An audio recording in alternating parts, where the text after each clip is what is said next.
5 মাস আগে বলেছিলাম ঢাকায় নেত্রীর জন্য বাসভবন প্রস্তুত করা হচ্ছে।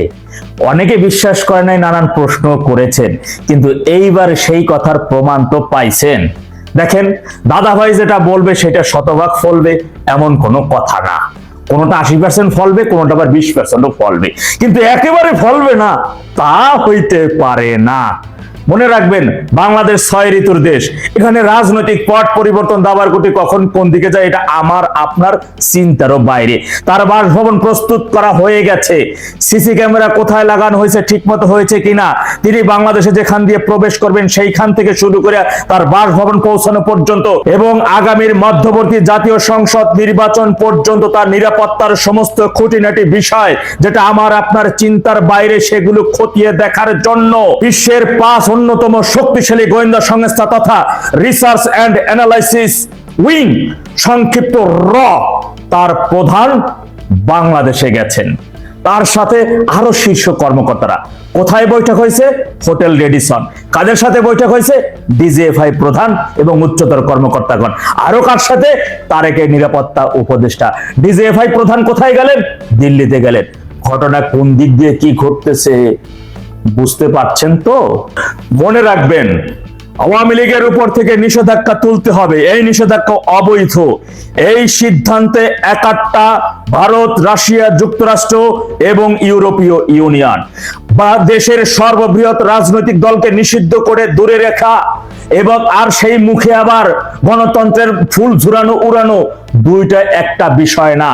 সবাইকে নিজেদের মতো করে মূর্খ বা বর্বর মনে করলে চলবে না। আওয়ামী লীগের নেতাকর্মী সভানেত্রী তারা যদি কোনো অন্যায় করে থাকেন, সেই অন্যায় আইনানুগভাবে বিচার করা হবে। ইতিমধ্যে আওয়ামী লীগের সকল পর্যায়ের নেতারা তিনি বলেছেন তারা আইনের প্রতি শ্রদ্ধাশীল, তারা বিচারের মুখোমুখি হতে চান। তাহলে তুমি কোন আইনের জোরে, কিসের ভিত্তিতে তাদেরকে সেই আইনের মুখোমুখি হওয়া থেকে বিরত রাখবা? কোন আইনের জোরে তুমি রাজনৈতিক সর্ববৃহৎ রাজনৈতিক দলকে নিষিদ্ধ করে রেখে গণতন্ত্রের ফুল ঝুরিয়ে দিবা? তারেক রহমান সে একজন কুখ্যাত খুনি। 11 সরকারের সময় তার বিরুদ্ধে যতগুলো মামলা হয়েছিল আপনারা জানেন। যুক্তরাষ্ট্রের FBI এর একজন উচ্চতর অফিসার তারেকের বিরুদ্ধে এসে বাংলাদেশের আদালতে সাক্ষী দিয়ে গেছেন। তারেক শুধু বাংলাদেশের জন্য না, সারা বিশ্বের জন্য অত্যন্ত একজন ভয়ঙ্কর ব্যক্তি। তাকে ভয়ঙ্কর ব্যক্তি আখ্যায়িত করে যুক্তরাষ্ট্র নিষেধাজ্ঞা দিয়েছেন। আজ পর্যন্ত বাংলাদেশের এই প্রথম বাংলাদেশের কোন প্রধানমন্ত্রী যিনি হওয়ার আগেই যুক্তরাষ্ট্রের নিষেধাজ্ঞা কালো তালিকাভুক্ত এত বড় একজন শীর্ষ সন্ত্রাসী এবং খুনি। 11 মামলায় সে সাজাপ্রাপ্ত। এই খুনি 21 গ্রেনেড হামলার অন্য সর্বপ্রথম প্রধান মাস্টারমাইন্ড। সে কিভাবে বাংলাদেশে আইসে একেবারে জীবনে কোনোদিন মেম্বার চেয়ারম্যান হয় নাই, তুমি নির্বাচনে প্রধানমন্ত্রী হইয়া যাও। একেবারে প্রধানমন্ত্রী হইয়া সর্ববৃহৎ রাজনৈতিক দলকে নিষিদ্ধ করে দাও, আর আন্তর্জাতিক মহল চুপ করে থাকবে? এইটা হইতে পারে না।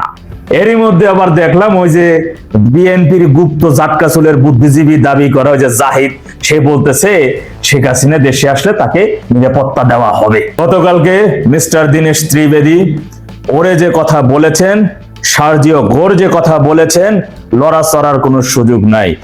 এরপরে সেই কথা মাফিক যদি ও কাজ না করে তাহলে প্লাস দিয়া নখে চাইপা ধরা হবে, পিছন দিয়ে পশ্চাৎ দিয়া রাজহাঁসের ডিম পুশ করা হবে, কিন্তু শব্দ বের হবে না। এইটাই হতে যাচ্ছে, এইটাই হবে যদি এখনো ওই লাইনে না আসে। মাথায় রাখবেন, সোজা আঙ্গুলে ঘি না উঠলে আঙ্গুল বাঁকা করতে হয়, আর আঙ্গুল বাঁকা করে কিভাবে ঘি উঠাতে হয় এইটা শেখের বেটি ভালো করে জানে। আপনাদের আগেও বলেছি, এখনো শেষবারের মতো বলতেছি, বিএনপির এই সকল সন্ত্রাসী দেশবিরোধী যতগুলো এমপি মন্ত্রী দেখেন, ওরা মিডিয়ার সামনে যা কিছু বলে সেফ একটা চাপাবাজি। একেবারে 99% পর্যন্ত ওরা চাপাবাজি করে, কিন্তু ওর যে নামের টাইটেলটা আছে ওইটাই শুধু সত্য, বাকি সব চাপাবাজি। চাপাবাজির উপর ভিত্তি করেই এরা টিকে আছে, ওই যে 20% টিকে আছে, 80% পড়ে গেছে। সুতরাং সেইভাবে আপনারা ওদের কথার উপর ভিত্তি করে নিজেরা কোনো প্রশ্ন করতে যাবেন না। নিজেরা দলের মধ্যে সংশয় তৈরি হয়, এই ধরনের কথা উচ্চ বাক্য কখন উচ্চারণ করবেন না। বারবার সাবধান করার পরেও দলের অনেকেই আমাকে নানান ভাবে মেসেজ দিয়ে ফোন করে জানতে চান, ডিসেম্বরে কি সত্যি কিছু হতে যাচ্ছে? নেত্রী কি ডিসেম্বরে আসবেন? নেত্রী ডিসেম্বরে আসবেন এই কথা আমি বলছি নাকি নেত্রী নিজে বলছে? তাহলে এমন প্রশ্ন কেন করতেছেন? এত কিছু ঘটতেছে, এত কিছু দেখতেছেন, এই প্রশ্ন যারা করেন বারবার, এত কিছু বলার পরে, সাবধান করার পরেও আমি মনে করি আপনারা দলের জন্য ক্ষতিকর ব্যক্তি। সুতরাং যদি কিছু না পারেন চুপ থাকেন, কিন্তু এমন কিছু করতে যাইয়েন না দলের জন্য ক্ষতি হয়। বুকে হাত দিয়ে বিশ্বাস রাখুন, আওয়ামী লীগকে দাবায় রাখার শক্তি তারেক ডেভিল ইউনূস, এছাড়া কেন আরো 1000 ডেভিল ইউনূস, আরো 100 তারেক রহমান আসলেও পারবে না। সেই সামর্থ্য, সেই শক্তি ওদের নাই। এই মুহূর্তে আপনার মূল কাজ প্রবল ঝড়, মহাপ্রলয় সৃষ্টি করার জন্য নিজেদের প্রস্তুত করা। আসলে হলো ভারত একটা পাল্টা পাল্টা এটাকে যদি চাল বলেন, চাল দেওয়ার সুযোগ পেয়েছে এবং সেই চালটা ভারত দিয়েছে। কি চালটা দিয়েছে?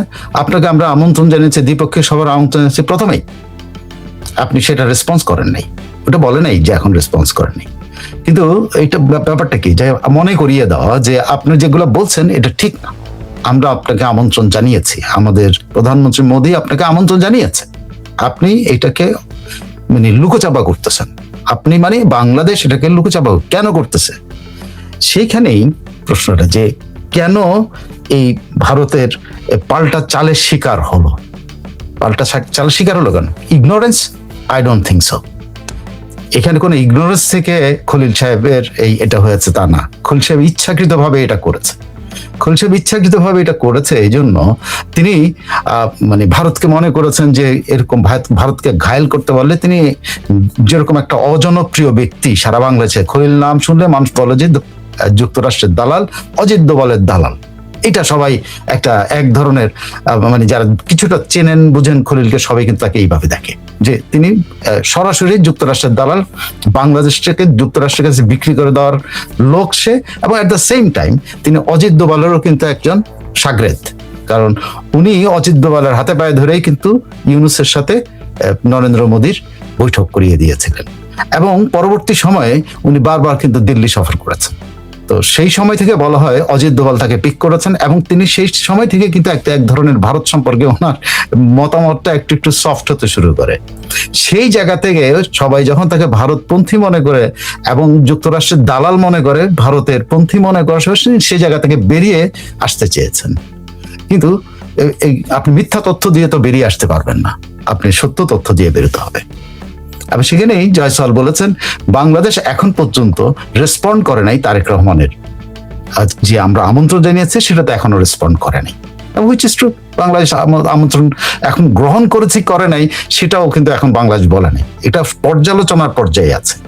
বিমস্টেকের চেয়ারম্যানকে যে দাওয়াত দেওয়া হয়েছে সেটাও এখনো পর্যালোচনার পর্যায়ে আছে বাংলাদেশে, এখনো কিন্তু সেটা নিয়ে সিদ্ধান্ত দেওয়া হয়নি যে ঠিক আছে বিমস্টেকের সফরে দিল্লি যাবেন কি যাবেন না। কিন্তু ভারত সরকারের জয়সওয়ালের মধ্যে আরেক দফা রিটারেট করলো, নো, দ্বিপক্ষীয় সফরটাও কিন্তু এখন পর্যন্ত ভারতের পক্ষ থেকে ওপেন এবং বিমস্টেকেরটাও ওপেন, দুটোকে আলাদা করে কিন্তু তারা প্রকাশ করে। জয়সওয়াল যেটা বলেছেন যে তারেক রহমানকে যে দ্বিপক্ষীয় সফরের দাওয়াত দেওয়া হয়েছে সেটা সম্পর্কে বাংলাদেশ এখন পর্যন্ত উত্তর দেয় নেই, বাট ইট ইজ ওপেন।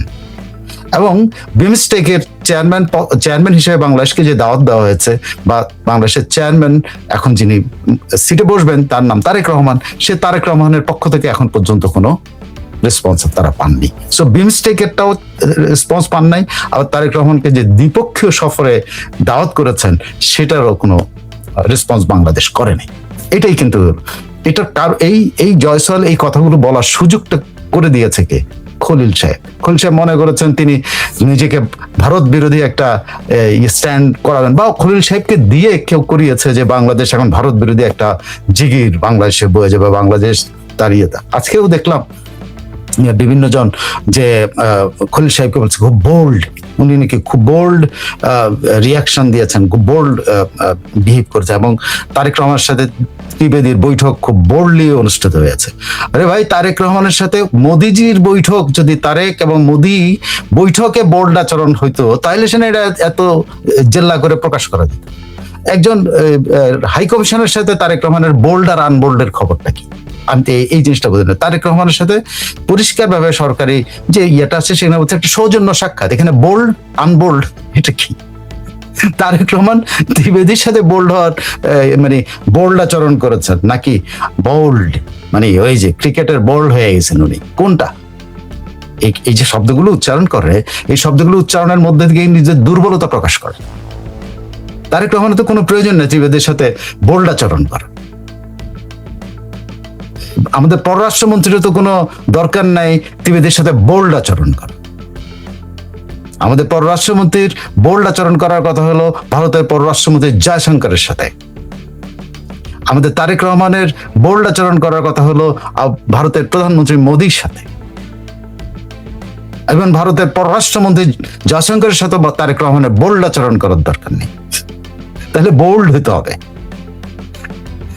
তাই হয়েছে যে কথাগুলো আসছে বাজারে, তারেক রহমানের সাগরেদরা যেগুলো বলছেন, তারেক রহমান খুব বোল্ডলি ডিল করছেন। আরে ত্রিবেদী একজন হাই কমিশনার, তিনি তারেক রহমানের সাথে সৌজন্য সাক্ষাৎ, তারেক রহমান তাকে সময় দিয়েছেন, দাওয়াত দিয়ে সময় দিয়েছেন যে আসে না, সেখানে একজন আমন্ত্রিত অতিথির সাথে বোল্ড আচরণ করার কি হলো? আমি তো এটা এই জিনিসটা আমি বুঝিনি। মানে ওনাদের লোকেরা যে তারেক রহমান খুব বোল্ড আচরণ করেছেন, আমাদের খলিল সাহেব খুব বোল্ড আচরণ করেছেন। খলিল সাহেব বোল্ড আচরণ করার কথা হলো জয়শঙ্করের সাথে, যখন বোল্ডলি ফেস করার কথা জয়শঙ্করের সাথে। তারেক রহমান বোল্ডলি ফেস করার কথা নরেন্দ্র মোদীকে। তারেক রহমান বোল্ডলি কথা বলার কথা নরেন্দ্র মোদীর কাছ থেকে। নরেন্দ্র মোদীর কাছ থেকে বাংলাদেশের সকল দাবিগুলো আদায় করে নেওয়ার কথা তারেক রহমানের। এই খলিলের বাংলাদেশের সকল দাবি আদায় করে নেওয়ার কথা জয়শঙ্করের কাছ থেকে। এইখানে ত্রিবেদীর সাথে বোল্ড আচরণ করার কি হলো? তা আবার নিজের দেশে, নিজের ঘরে কাউকে দাওয়াত দিয়ে না বোল্ড আচরণ করে কেউ? আপনি আপনার বাড়িতে দাওয়াত দিয়েছেন কাউকে সাথে আপনি বোল্ড আচরণ করবেন নাকি আপনি বিনয়ী আচরণ করবেন? ব্যাপারটা উল্টা হয়ে গেল না? এবং এইতে আত্মতৃপ্তি ভোগ করতেছে এক শ্রেণীর মানুষ, যেটা দেখে আমার কাছে খুব বিকৃত মনে হয় যে কি বিকৃত রুচির আমরা। আমার ডাইকে নিয়ে আসছি একজনকে, বলছি যে আপনি আসেন আমার সাথে দেখা করতে পারেন, আপনার আমি সময় দিলাম। ডাইকে নিয়ে এসে আমি বললাম যে আপনার আমি গ্রিল করতেছি। কি অসৌজন্য ভাই! মানে আমাদের স্বাভাবিক জীবনে এটা কি? আপনার বাড়িতে আপনি কাউকে দাওয়াত দিয়ে না আপনি খারাপ ব্যবহার করেন, বা আপনার বাড়িতে দাওয়াত দিয়ে না আপনি খুব বোল্ড আচরণ করেন? আপনি তো তার বাড়িতে গিয়ে বোল্ড আচরণ করবেন, তার বাড়িতে যে আপনার আপত্তি শুনায় দিয়ে আসবেন। বাংলাদেশের উচিত ভারতে গিয়ে ভারতের সাথে ওই যে বলে না ওনারা চোখে চোখ রেখে কথা বলবেন। বাংলাদেশের মাটিতে চোখে চোখ রেখে কথা বলবেন। বাংলাদেশের মাটিতে লাফায় লাভটা কি? বাংলাদেশের মাটিতে ভারত বিরোধী লাফানোটার মানেটা কি? কি মানে? কোন অর্থ আছে? কেন? তো আপনার মাটি, আপনার জমিন, আপনি লাফাইতেই পারেন। আপনি লাফান না, যায় ভারতে যায় লাফান। ভারতে যায়, ভারতের মাটিতে দাঁড়ায়, ভারতের প্রধানমন্ত্রীর সামনে দাঁড়ায় আপনি লাফ মারেন। দেখি আমরা বাংলাদেশ থেকে দেখতে পারি। তাতে না আমরা বুঝতে পারি যে বাংলাদেশ ফার্স্ট নীতি হয়েছে না হয়েছে, এবং সে বাংলাদেশ ফার্স্ট নীতি অনুসরণ করা হচ্ছে। কোথায় সেটা? যেগুলো করা হয়েছে গতকাল, এগুলো কিন্তু এগুলোর খেসারত বাংলাদেশ দীর্ঘদিন ধরে দিতে হবে। আমি আপনার এগুলা হয়তো আমার কথাটা মনে হতে পারে যে সাইফুল আমিন বাংলাদেশের দুর্বলতা গুলোকে নিয়ে বেশি সামনে নিয়ে আসতেছেন। না, আমি দুর্বলতার কথা বলছি না। দুর্বলতাটা হইলো আপনি আপনার বাড়িতে কাউকে ডেকে এনে খারাপ ব্যবহার করতে পারেন না, এটাকে বোল্ড আচরণ বলা না। আপনি আপনার বাড়িতে দেখে আমাদের আমি দেখছি আমাদের কিছু সাংবাদিক করছেন, বলছেন যে আমাদের পররাষ্ট্রমন্ত্রী নাকি খুব শক্তিশালী ভূমিকা রেখেছেন। এখানে শক্তিশালী ভূমিকা কিছু নাই। ভারতের ত্রিবেদী যত ইউনিয়ন মিনিস্টার হন, তিনি কিন্তু হাই কমিশনার। সে হাই কমিশনারকে আপনি আতিথেয়তা দিচ্ছেন। সে আতিথেয়তা দেওয়ার নামে তার সাথে আপনার দেশের সাথে আপনার দেশের যদি কোনো গেঞ্জাম হয়, তার মাধ্যমে মেসেজ পাঠাবেন আপনার রাগ এবং ক্ষোভের কথা, সেটা আপনি জানান। That's all right. কিন্তু এখানে বোল্ড আচরণে কিছু হয়। যাই হোক, অনেক কিছু যদি আপনারা আমাদের দিক থেকে, বাংলাদেশের দিক থেকে যদি দেখেন, এটা হলো সবচেয়ে দুর্বলতা প্রকাশ করা হয়েছে, এবং সেই দুর্বলতার সুযোগ নিয়েছে কিন্তু ভারতের পররাষ্ট্র মন্ত্রণালয়ের জয় সাহেব। শুদ্ধ দুর্দান্ত ভাবে কূটনৈতিক সুবিধা নিয়েছেন। এখন আসে না আর একটু কিছু আমরা জানি কেন তারেক রহমান আসলে দিল্লি যেতে চাচ্ছেন না। এটি হলো আসল ঘটনা। কেন তারেক রহমান দিল্লি যেতে চাচ্ছেন না? তারেক রহমান দিল্লি যেতে চাচ্ছেন না, শেখ হাসিনার উপস্থিতিতে উনি দিল্লিকে ফেস করতে দ্বিধান্বিত। দিল্লিতে শেখ হাসিনা আছেন, তারেক রহমানও দিল্লিতে থাকবেন। সেখানে এইটা বাংলাদেশের তার সমর্থক বাহিনী কিভাবে দেখবে, এই ভয়ে উনি কিন্তু অস্থির। তার ঘনিষ্ঠজনদের কি হলো যে শেখ হাসিনার ব্যাপারে ভারত একটা সিদ্ধান্ত দিলেই তারা ওখানে যেতে পারেন। পজিটিভ সিদ্ধান্ত রেখে শেখ হাসিনাকে যদি তারা কথা বলা বন্ধ করার ব্যাপারে নিশ্চিত করতে পারে। তারা চায় যে শেখ হাসিনা কথা বলতে পারবে না, এটা ভারত একটু বলুক, তাইলে আমরা, কিন্তু ভারত কি এটা বলবে? সেটা তো একদিন পর্যন্ত ভারতের যে পলিটিক্স, সে পলিটিক্সে বা ভারতের যে সকল পার্টি, এইটা যদি করতে হয় একটা সর্বদলীয় বৈঠক করতে হবে। শেখ হাসিনাকে উপরে যদি কোনো রকম বিধিনিষেধ আরোপ করতে হয়, নরেন্দ্র মোদীকে বা নরেন্দ্র মোদী সরকারকে সর্বদলীয় মিটিং করে কিন্তু সিদ্ধান্ত নিতে হবে। তো সেটার জন্য তো সময় লাগবে। আপনার ব্রিক্সের সিদ্ধান্ত নিতে তো আপনাকে 2-1 দিনের মধ্যে সিদ্ধান্ত নিতে হবে, 2-1 দিনের মধ্যেই আপনি এই সিদ্ধান্ত নিতে হবে। কিন্তু আপনি কি ভারতের ওই সর্বদলীয় বৈঠকের জন্য ওয়েট করবেন? কারণ নরেন্দ্র মোদী কিন্তু একা সিদ্ধান্ত নিতে পারবে না শেখ হাসিনার ব্যাপারে। শেখ হাসিনার ব্যাপারে কি জন্য সিদ্ধান্ত নিতে পারবে না? দেখেন, এই যে এতদিন পর্যন্ত লম্পঝম্প করছে, আমি কিন্তু গত 2 দিন আপনাদের কাছে শেখ হাসিনা কি বলছে এটা বলছি না, এই জন্য বলছি না যে আসলেই ভারত কোনো স্টেপ নেয় কিনা, এটা আমার একটা অপেক্ষার পালা ছিল। কিন্তু আজকে দেখেন, আমি গত 3 দিন ধরে শেখ হাসিনার কিন্তু প্রচুর ক্লিপ আসতেছে। হ্যাঁ, শেখ হাসিনা কথা বলেই যাচ্ছেন। শেখ হাসিনার কথা তো কেউ বন্ধ করতে পারে নাই, কেউ কথা বলতে। আমি আজকেও আপনাদের শোনাই, আজকের যে শেখ হাসিনার ক্লিপ সেটা আপনাদের শোনাই। সে আজকেও কথা বলেছেন। তাহলে কোথায় গেল হুঙ্কার? আমি এই 3 দিন শেখ হাসিনা কি বলছেন না বলছেন কিন্তু কোনো স্টেশনের মধ্যে আমি কিন্তু কিছু বলছি না। এই জন্য আমি দেখছি, আমি ওয়েট করতেছিলাম যে বাংলাদেশ যেরকম লম্পঝম্প করলো, সে লম্পঝম্পের পরে আমি একটু শেখ হাসিনার বক্তব্যটা শুনতে চাই। মানে 5 তারিখের পর শেখ হাসিনা এই পর্যন্ত আরো 4-5টা ক্লিপ এসছে, শেখ হাসিনা কথা বলছেন কিন্তু। আর বাংলাদেশ এখান থেকে বলছে শেখ হাসিনার গলা টিপে ধরার জন্য। কালকেও বাংলাদেশ সেই ব্যাপারে ভারতের কাছ থেকে আশ্বাস চেয়েছে যে শেখ হাসিনাকে বন্ধ করে। তো শোনেন, আজকের দিনের যে ক্লিপটা বা গত 3 দিনের যে ক্লিপটা, সেটা আমি আপনাদেরকে শোনাই যে শেখ হাসিনা কি বলছেন। সেটারও কিছু বিশ্লেষণ আপনাদেরকে আমি, শেখ হাসিনার এই বক্তব্যগুলোর কিছু বিশ্লেষণ আমি আপনাদেরকে তুলে ধরবো। এবং বেশ কিছু নতুন দিক উনি, ছোট্ট ক্লিপ বাট বেশ কিছু নতুন দিক উনি তুলে ধরেছেন, সেটা আপনাদেরকে একটু শোনাই। দাম বেড়ে গেছে, ওই অবৈধ ক্ষমতা দখলকারীদের নাই, তাদের সে অধিকার কে দিয়েছে? জনগণ দিয়ে। আমি ফিরে আসবো খুব শীঘ্রই। আমার ফাঁসি, ঠিক আছে, ফাঁসি দেবে, ফাঁসির মঞ্চ ঠিক করুক। আমি আসলে সবসময় একটু দিয়েছে, ভোটে জিতে নিষিদ্ধ করবার অধিকার ওই অবৈধ ক্ষমতা দখলকারীদের নাই, তাদের সে অধিকার কে দিয়েছে? জনগণ দিয়েছে। ভোটে জিতেছে, সংবিধান মোতাবেক এসেছে না, যেখানে দালালি করেছে তারা দিয়েছে, তো সেখানেই যাক। কিন্তু বাংলাদেশে আওয়ামী লীগ নিষিদ্ধ হয় না, হতে পারে না, করবার অধিকারই তাদের নাই। আইনের শাসন নাই, বিচার নাই, কিছুই নাই। এই অবস্থা থেকে দেশকে মুক্ত করার জন্য সবাইকে এক হতে হবে, ঐক্যবদ্ধ হতে হবে, কার কি রাগ সব ভুলে যে সব এক হয়ে দাঁড়াতে হবে, যাতে এই অন্ধকার যুগ থেকে আবার আলোর পথে আমরা যাত্রা শুরু করতে পারি। এবং ইনশাল্লাহ আমরা তা করবো। এখন সকলে এক হয়ে এদেশের শ্রমিক, কৃষক, খেটে খাওয়া মানুষ, দিনমজুর, সকলকে যোগাযোগ করতে হবে, রিক্সা সকলকে, কারণ কেউ ভালো নাই। জিনিসের দাম বেড়ে গেছে, উৎপাদিত পণ্যেরও মূল্য পায় না, ইন্ডাস্ট্রি বন্ধ, শ্রমিকরা বেকার, কৃষিকাজে সেচ থেকে শুরু করে যা কিছু করতে যাক, ওই চাঁদা দিতে হবে, পয়সা দিতে হবে। চাঁদা আর চাঁদাবাজি, দুর্নীতি আর মানুষ খুন, অত্যাচার, লুটপাট, এটাই তাদের কাজ। লুটের মাল কার কার বাড়ি লুট হয়েছে, কে কোথায় লুটের মাল নিয়ে গেছে, সেটাও খুঁজে বের করতে হবে। এদের এই নির্যাতনের জবাব দিতে হবে। সেইভাবে সবাইকে তৈরি হওয়ার জন্য আহ্বান জানাচ্ছি। সবাই ভালো থাকেন, সুস্থ থাকেন, আমি আছি সবাই আপনাদের পাশে। জয় বাংলা, জয় বঙ্গবন্ধু, বাংলাদেশ চিরজীবী হোক। দেখেন, এই আজকেও এটা হলো লেটেস্ট আজকের ক্লিপ। তো ওনার এখানে আপনি কোথাও পেয়েছেন যে এমন ভাবে উনি কথা বলছেন যে কথাতে মনে হবে নিষিদ্ধ করবার অধিকার, এমন ভাবে কথা বলছেন যে কথাগুলো শোনার পর মনে হয় যে ভারত তারপরে কোনো নিষেধাজ্ঞা জারি করছে বা করবে। আবার আমি আপনাদের, আওয়ামী লীগ নিষিদ্ধ করবার অধিকার ওই অবৈধ ক্ষমতা দখলকারীদের নাই, তাদের সে অধিকার কে দিয়েছে? জনগণ দিয়েছে। ভোটে জিতেছে, সংবিধান মোতাবেক এসেছে না, যেখানে দালালি করেছে তারা দিয়েছে, তো সেখানেই যাক। কিন্তু বাংলাদেশে আওয়ামী লীগ নিষিদ্ধ হয় না, হতে পারে না, করবার অধিকারই তাদের নাই। আইনের শাসন নাই, বিচার নাই, কিছুই নাই। এই অবস্থা থেকে দেশকে মুক্ত করার জন্য সবাইকে এক হতে হবে, ঐক্যবদ্ধ হতে হবে, কার কি রাগ সব ভুলে যে সব এক হয়ে দাঁড়াতে হবে, যাতে এই অন্ধকার যুগ থেকে আবার আলোর পথে আমরা যাত্রা শুরু করতে পারি। এবং ইনশাল্লাহ আমরা তা করবো।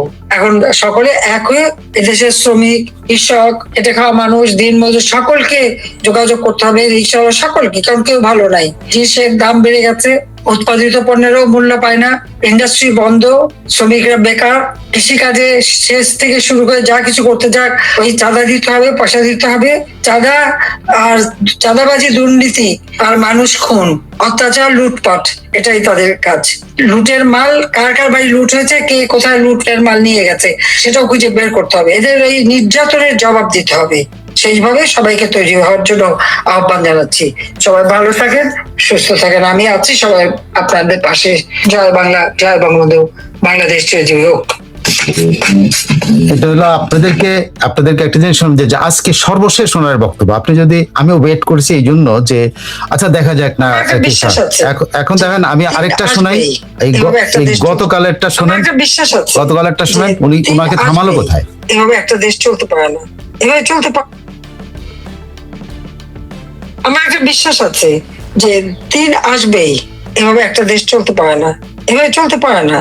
এক বিশ্ব বাটপার গেছে, এখন খাম্বা, গ্রেনেড হামলা, অস্ত্র চোরাকার বাড়ি, তারা এখন ক্ষমতায়, আরো পোয়াবারো যুদ্ধ অপরাধী, তারা পার্লামেন্টে। কি দুর্ভাগ্য এই দেশের মানুষের, বারবার যখন একটা উঠে দাঁড়ায় তখনই এরকম একটা চক্রান্তে পড়ে যায়, আর মানুষ কত তাড়াতাড়ি বিভ্রান্ত হয়ে যায় সেটাও বড় অবাক লাগে। তো আমি এটি বলবো যে আজকে এখানে আপনারা প্রচন্ড নির্যাতনের শিকার, জীবন জীবিকার পথই বন্ধ হয়ে গেছে অনেকের, আমি জানি খুব কষ্টের মধ্যে আছেন।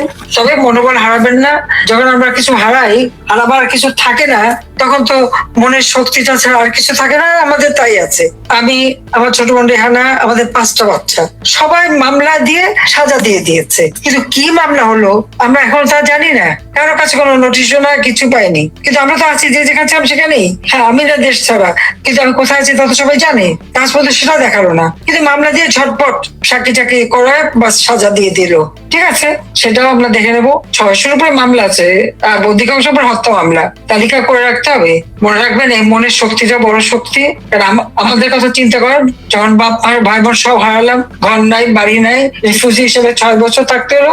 আবার 2007 সালে একই অবস্থা, কারাগারে থাকলাম। তখনও এই শিক্ষক সমাজ সর্বপ্রথম নেমেছিলেন। আজকে আমাদের শিক্ষক সমাজ যখন ঐক্যবদ্ধ হচ্ছেন, অবশ্যই এটা বাংলাদেশের জনগণের জন্য আশার বাণী শোনাচ্ছে। সবাই ভালো থাকেন, ইনশাআল্লাহ এই মেঘ কেটে যাবে, নতুন সূর্য উদিত হবে, বাংলাদেশ আবার মাথা তুলে দাঁড়াবে। বিশ্বসভায় আমরা মর্যাদার আসনে অধিষ্ঠিত করব। এই বাটপার, চোরাকারবারি, গ্রেনেড হামলাকারী, হত্যাকারী, এদের হাত থেকে দেশকে রক্ষা করব। যুদ্ধ অপরাধী, এদের হাত থেকে দেশকে রক্ষা করবো ইনশাআল্লাহ। এবং সেদিন বেশি দূরে না। খোদা হাফেজ। জয় বাংলা, জয় বঙ্গবন্ধু, বাংলাদেশ চিরজীবী হোক। এটা হলো 5 তারিখের পরে সেকেন্ড কি বলে তার ক্লিপ।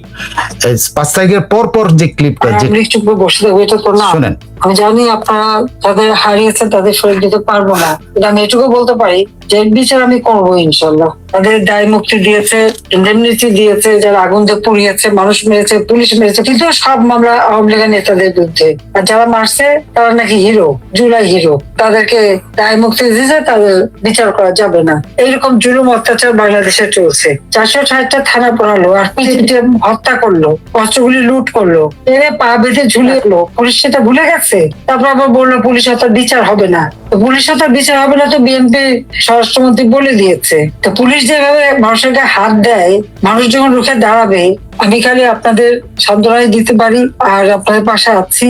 যারা বাচ্চা ছোটরা লেখাপড়া শিখবে তার জন্য যা লাগে ব্যবস্থা করে দেবে ইনশাল্লাহ। আর দোয়া করেন যে এই অন্যায়ের বিচার জন্য করতে পারি, প্রতিকার জন্য করতে পারি, আল্লাহ যেন সেই শক্তি দেয়, সেটুকুই চাই এবং আমরা করতে পারবো ইনশাল্লাহ। আপনারা ধৈর্য ধরেন, সবর করেন, সুস্থ থাকেন। আমি শুধু সেটুকু দোয়া করি আল্লাহ রাব্বুল আলামিনের কাছে, যারা মারা গেছে তার মধ্যে আল্লাহ শহীদ মৃত্যু, কাজে তাদের আত্মার মাকসাদ কামনা করি। খোদা হাফেজ। জয় বাংলা, জয় বঙ্গবন্ধু। আপনার কথা এখন মনে হয় যে শেখ হাসিনাকে থামিয়েছে ভারত? 5 তারিখের পরে থেকে কিন্তু বাংলাদেশ টার্মাল, আর বাংলাদেশে মনে হচ্ছে কালকেই পারলে শেখ হাসিনার গলা টিকে ধরে, কালকেই পারলে শেখ হাসিনা টেনে নিয়ে আসে। কিন্তু পারছে কতগুলি পয়েন্ট উনি, কিন্তু সে 5 তারিখের পরে আবার নতুন কিছু পয়েন্ট কিন্তু উনি অ্যাড করছেন। সবাইকে ঐক্যবদ্ধ হতে বলছেন তিনি। এই সরকারকে বলছে ভোটে যেতে নাই, এরা সাংবিধানিক ইয়ে নাই, চ্যালেঞ্জ করছেন পুরো সবগুলো। এবং একটা মেসেজ আছে সবার প্রতি যে রাগ টাগ ভুলে সবাই এক হওয়ার জন্য উনি অবশ্য ওনার দলীয় নেতাকর্মীর প্রতি আহ্বানটা জানিয়েছেন। যাই হোক, কিন্তু আপনার কি মনে হয় যে এই যে 5 তারিখে বক্তব্য দেওয়ার পরে যে বাংলাদেশের যে রিয়াকশন, যে বাংলাদেশের সরকারের যে রিয়াকশন, সাধারণ মানুষের মধ্যে রিয়াকশন, কোনটা শক্তিশালী? কোনটা শক্তিশালী? এই খলিলের এই উল্টোপাল্টা বকাবকি শক্তিশালী, নাকি শেখ হাসিনার এই বক্তব্যগুলি শক্তিশালী? শেখ হাসিনাকে কি আসলেই ভারত সরকার আটকাইতেছে মনে হয়? আজকে যেখানে কালকে বলা হয়েছে মানে অলমোস্ট ইমিডিয়েট গলা টিপে ধরার জন্য, কথা বলার জন্য, আজকে কিন্তু ওনার ভয়েস ক্লিপ বা ইয়েতে আসছে, সারফেসে আসছে। সো আমরা আসলে কূটনৈতিক যে জিনিসটা বলে, সে কূটনীতি আমরা করছি না। আমরা কূটনীতি করছি না বলে ভারত আমাদের সাথে কূটনৈতিক ভাবে আমাদেরকে পরাজিত করতেছে বারবার। যখন আপনি বলেন যে আমাদের তারেক রহমানের প্রধানমন্ত্রীকে দাওয়াত দেওয়া হয়, তখন একজন ভারতের বিদেশ মন্ত্রণালয়ের একজন অতিরিক্ত সচিব পদমর্যাদার মুখপাত্র বলে দেন না, অবশ্যই দাওয়াত দেওয়া হয়েছে, এবং সেটা তিনি যেদিন ক্ষমতায় অধিষ্ঠিত হয়েছেন সেদিন। কাউন্টার মানে আপনি যা বলছেন সেটাকে অসত্য হিসেবে, এটা তো একদম স্ট্রেট ভদ্রভাবে বলা হচ্ছে যে আপনি অসত্য কথা বলছেন। একটা দেশের পররাষ্ট্রমন্ত্রী এমন কোনো কথা বলবেন যে কথাটা যারে নিয়ে বলছে সে বলছে আপনি অসত্য বলছেন, মিথ্যা শব্দটা বলা নেই, তারা সংশোধনও করেন, তারা বলছে যে এই যে ওই তারিখ থেকে কিন্তু ওনাকে আমন্ত্রণ জানাটা ভ্যালিড একটা আমন্ত্রণ বাংলাদেশের কাছে দেওয়া আছে, যে আমন্ত্রণ পত্রটার উত্তর বাংলাদেশ দেয়নি, এবং তারা ক্লিয়ার করেছে মিস্টেকের চেয়ারম্যান হিসাবে বাংলাদেশকে দাওয়াত দেওয়া হয়েছে। সো বাংলাদেশকে যে দাওয়াত দেওয়া হয়েছে এটা অবশ্যই বুঝার বিষয় যে বাংলাদেশের প্রধানমন্ত্রী তো আসবেন, অন্য কেউ তো আসবেন না। তাহলে আপনার বলেন তো দেখি, আমাদের খলিল সাহেবের এই লম্পঝম্প কোনো কাজের কথা হলো? আপনি এই যে আচরণগুলো করছেন, যে কথাগুলো যেভাবে বলছেন, তার উত্তরে ত্রিবেদীর কথাবার্তাগুলোর সাথে যদি এখন আস্তে আস্তে সবাই মিলায়, যারাই মেলাবে, যেই পক্ষেরই হোক, বিএনপির পক্ষেরই হোক আর জামাতের পক্ষে, আপনি কথা বলে দেখেন বাংলাদেশে, আপনারা যে কারোর প্রতিবেশীর সাথে কথা বলে কাকে আপনার মনে হবে গ্রহণযোগ্য? দেখবেন যে সামান্য মিনিমাম যার সুস্থতা আছে সে বলবে যে ত্রিবেদীর কথাগুলো ছিল পোলাইট এবং ত্রিবেদের কথাগুলো ছিল কূটনৈতিক ভাষা, আর আমাদের খুল্লের ভাষাগুলি ছিল হলো অকূটনৈতিক এবং রূঢ়, এবং একজন অতিথির সাথে এই ধরনের কথাবার্তা বলে না। প্লাস আপনাকে মিথ্যাবাদী প্রমাণ করলো আজকে মিথ্যাবাদী প্রমাণ করছে যে আপনি আমি মিথ্যাবাদী শব্দ ইউজ করতে পারি, কিন্তু ভারতের পররাষ্ট্র মন্ত্রণালয় মিথ্যাবাদী বলে নাই। তারা বলছে যে না, তাকে যে আমন্ত্রণ জানা সেটা ভ্যালিড। এরকম পরিস্থিতি বাংলাদেশ যেন না পড়ে, এটি তো আমরা আশা করি নাকি? অ্যাজ বাংলাদেশি আমরা তো আশা করি যে হ্যাঁ সত্যি তো আমরা আমাদের দুনিয়াতে আমরা আমাদের মতো আমাদের পরিচয়ে আমরা বড় হব। আমরা নিশ্চয়ই একটি বাঙালি পাওয়া যাবে না যে বাঙালি বলবো আমি ভারতীয় হিসাবে পরিচিত হতে চাই, আমার মনে হয় না, আই ডোন্ট থিঙ্ক সো। একটা বাঙালি, সেটা যে কোনো ধর্ম বর্ণ নির্বিশেষে, ধনী গরিব নির্বিশেষে, কেউ বলবে না যে আমি ভারতীয় হতে চাই, কেউ বলবে না। হ্যাঁ, সেটা হলো কেউ যদি নাগরিকত্ব চেঞ্জ করতে পারে সেটা অন্য জিনিস, কিন্তু এই বাংলাদেশের কে নিয়ে গৌরব ফিল করে না একটা বাংলাদেশের মানুষ পাবেন না, সেটা irrespective of in parties, irrespective of religious believes, কেউ নাই সেখানে। কেন এরকম করে আমাদেরকে একটা জাতিকে পুরা করা হচ্ছে, ডিভাইড করা হচ্ছে, যে একদল ভারত প্রেমিক আরেক দল ভারত বিদ্বেষী? কেন, কি কারণ? আমি তো এই কারণটা আমি এই রাজনীতির এই মারপ্যাচগুলো সামটাইমস আমি বুঝতে পারি না, যে কারণেই এগুলো আমার মাথার মধ্যে সারাক্ষণ আমাকে চাপ দেয় যে আমরা কেন এরকম। আমরা কি এর থেকে বেরিয়ে আসতে পারি না? অবশ্যই পারি। অবশ্যই আপনি সারা দুনিয়ার সাথে আপনার চোখে চোখ রেখে কথা বলবেন, আপনি সারা দুনিয়ার সাথে মাথা উঁচু করে চলবেন, এটি তো আমরা আশা করি, সেটি তো আমরা চাই, প্রত্যেকে চায়, প্রত্যেক নাগরিক চায়। কোন নাগরিক বাংলাদেশে চায় না যে আমরা মাথা নিচু করে চলি? আমার মনে হয় না বাংলাদেশের নির্বোধ নাগরিকটাও চাইবে না যে সে মাথা নিচু করে চলতে। সে অবশ্যই চাইবে যে ভারতের সাথে একদম ভাইয়ের মতো করে চলতে, যে একজন ভাই আরেকজন ভাইয়ের মতো করে চলবো, আমরা এটি তো চাই। আচ্ছা, আমাদের এখান থেকে না, উনি আমার সৎ ভাই, বা ওই ভাইরা আমরা মানি না, ওই ভাইয়ের কথা আমরা, ও চক্ষু গরম আমি শুনবো না। আপনি নিজেই দেখেন আমরা কতটা হীনমন্যতায় ভুগি যে আমরা নিজেরা ভাবতেছি আমাদেরকে ভারত চোখ রাঙাচ্ছে। What a funny. আপনার আজকে আমি একটা ইন্টারভিউ দেখতেছিলাম, একটা ওনার নাম হলো ডেরেক উনি সাউথ ক্যালিফোর্নিয়া ইউনিভার্সিটির ইন্টারন্যাশনাল অ্যাফেয়ার্স কি বলে অ্যাফেয়ার্সের প্রফেসর, সে প্রফেসর কি বলেছে জানেন? সে প্রফেসর বলেছে যে, এবং ওই প্রফেসর তার পুরো ইন্টারভিউ আল আরাবিয়া ইংলিশের সাথে ওই মিস্টার ডেরেক, প্রফেসর ডেরেক, তিনি ইন্টারভিউতে বলছেন যে উনি কি প্রতিটা পুরো ইন্টারভিউটার মধ্যে উনি কি বাংলাদেশের এই অভ্যুত্থানটাকে কু বলেছেন, কু। এবং উনি ওখানে বলছেন 3টা পয়েন্ট আমি ওনার ইন্টারভিউ থেকে পেয়েছি। সেটা কি জানেন? যে বাংলাদেশে যে ঘটনাগুলি ঘটেছে সেই ঘটনাগুলোর মধ্যে অবশ্যই শেখ হাসিনার দুর্বলতা ছিল, শেখ হাসিনার ছিল, শেখ হাসিনাকে মানুষ এক পর্যায়ে এসে স্বৈরাচার মনে করেছে, সে কারণে শেখ হাসিনার বিরুদ্ধে, এবং উনি এইটাকে ককরোচ আন্দোলনের সাথে তুলনা করেছেন ভারতের, যে তারা শেখ হাসিনাকে হটাতে চেয়েছে এবং তাকে শেষ পর্যন্ত কু করে হটানো হয়েছে। কু বলে চাচ্ছে, কিন্তু জনগণের আন্দোলনে শেখ হাসিনা গেছে তা বলে বলছে এই আন্দোলনের সাথে কুয়ের কারণে উনি গেছে। এবং 3টা জিনিস বাংলাদেশ এর 3টা জিনিস এখন বাংলাদেশ ফেস করতেছে, এটা উল্লেখ করেছেন। কি কি? 1, বাংলাদেশ একটা ভারত বিরোধিতা বা শেখ হাসিনা বিরোধিতা মানে জ্বরে ভুগতেছে, একটা শ্রেণীর মানুষ জ্বরে ভুগতেছে বলছেন। যে জ্বরটা, তার মতে তিনি যেটা বলছেন যে এটা বাংলাদেশের এখন মূল্যায়ন করা উচিত, যে বাংলাদেশের জনগণকে এই পথে পরিচালিত করা ঠিক হবে কিনা। এটা বাংলাদেশের বর্তমান যারা আছে তাদের মূল্যায়ন করতে হবে যে বাংলাদেশকে এই দিকে পরিচালিত করা উচিত কিনা। কারণ 3টা জিনিস বাংলাদেশে প্লে করতেছে। হোয়াট?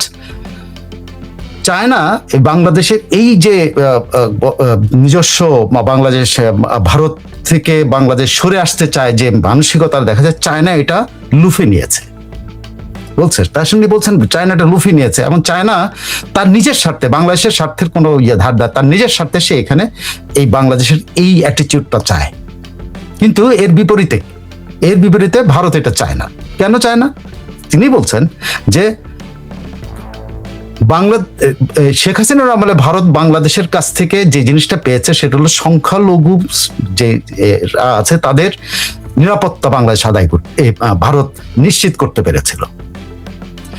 ভারত আরেকটা জিনিস নিশ্চয়, ভারতের নিরাপত্তার বিষয়টা বাংলাদেশের থেকে যেন ডিস্টার্ব না হয়, এটা ভারত নিশ্চিত করতে পেরেছিল। তো ভারত কার সাথে যাবে? সেই বন্ধুর সাথে যাবে যে কমিটেড না, যে আরেকটা হলো ভারত আরেকটা জিনিস বাংলাদেশের কাছ থেকে করতে নিশ্চিত করতে পেরেছিল যে বাংলাদেশের টেরোরিজম কোনো এমন পর্যায়ে যাবে না যেটা ভারতকে এফেক্ট করবে। এটা 3টা জিনিস। সো এই 3টা জিনিস বাংলাদেশের কোনটাই কি বাংলাদেশের বিরুদ্ধে?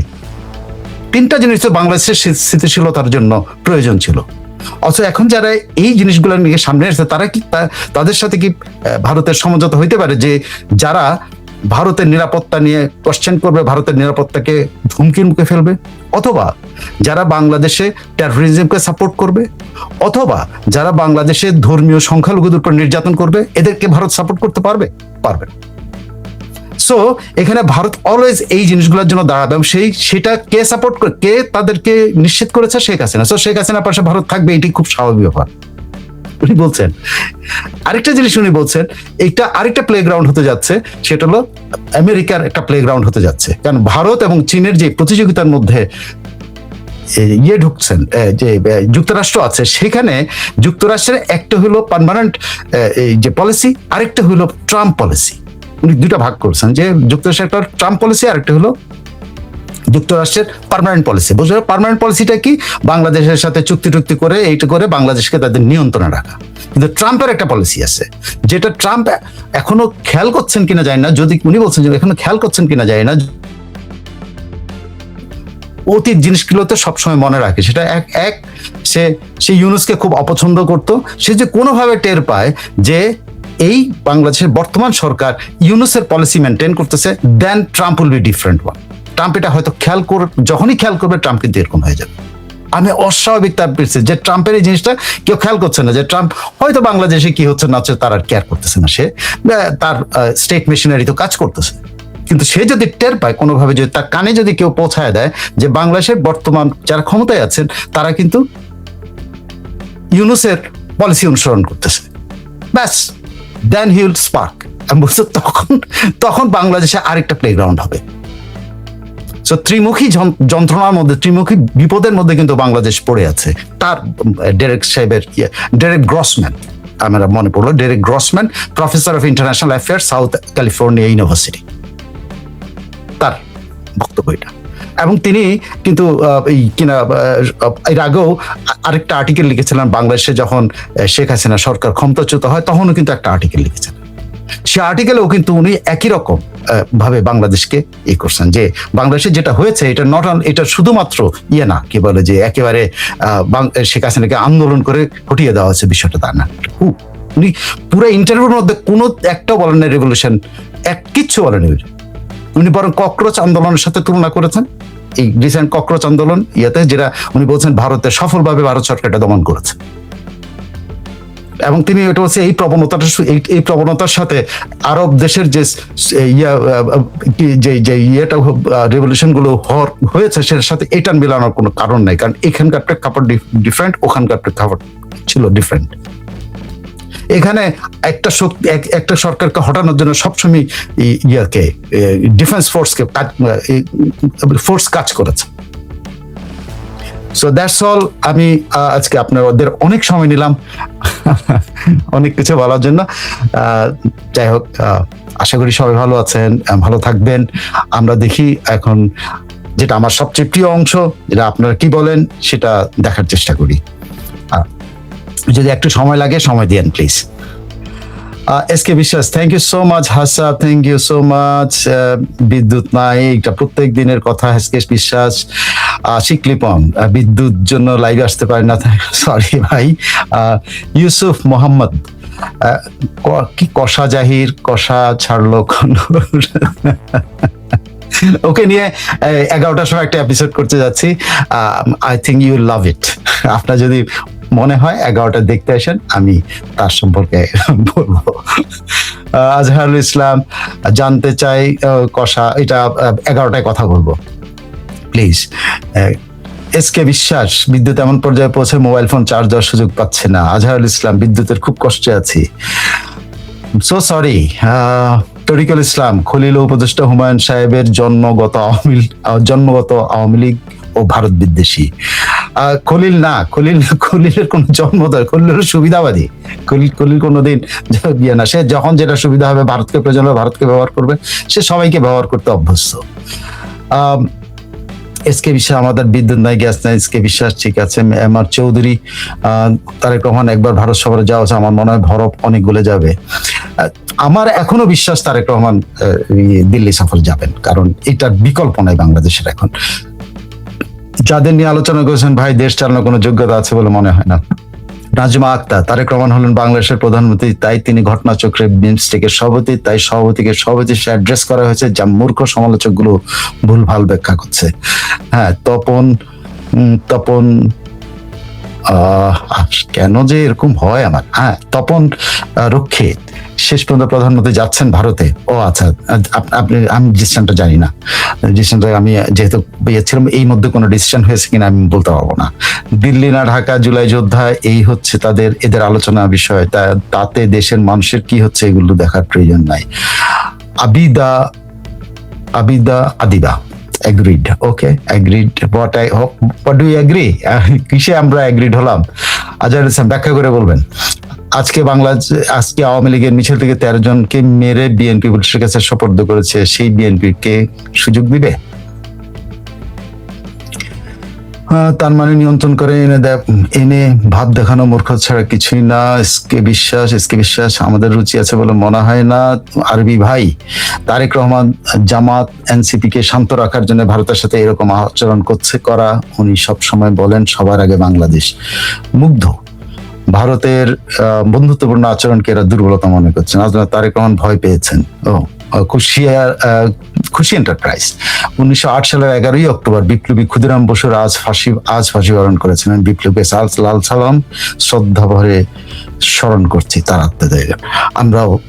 আমি আমার ছিল না, তারপর আপনি যেহেতু মনে করেছেন বিপ্লবী ক্ষুদিরামের প্রতি আমাদের পরম শ্রদ্ধা। আমির আলী, কি চাই গোবিন্দ, বুঝি নাই। আরিফিন ভাই, thank you so much. M R Chowdhury, না ভাই, ভারত থেকে এসে সাংবাদিক মুখোমুখি হতে হয়তো পারবে না। আজমল আলী, আচ্ছা ভাই, এইটা ওই কিতে কথা বলবো 11টায়। আরবি ভাই, তারেক মান হয়তো ভয় পাচ্ছেন দিল্লিতে। অজয় অরুণ, থ্যাংক ইউ সো মাচ।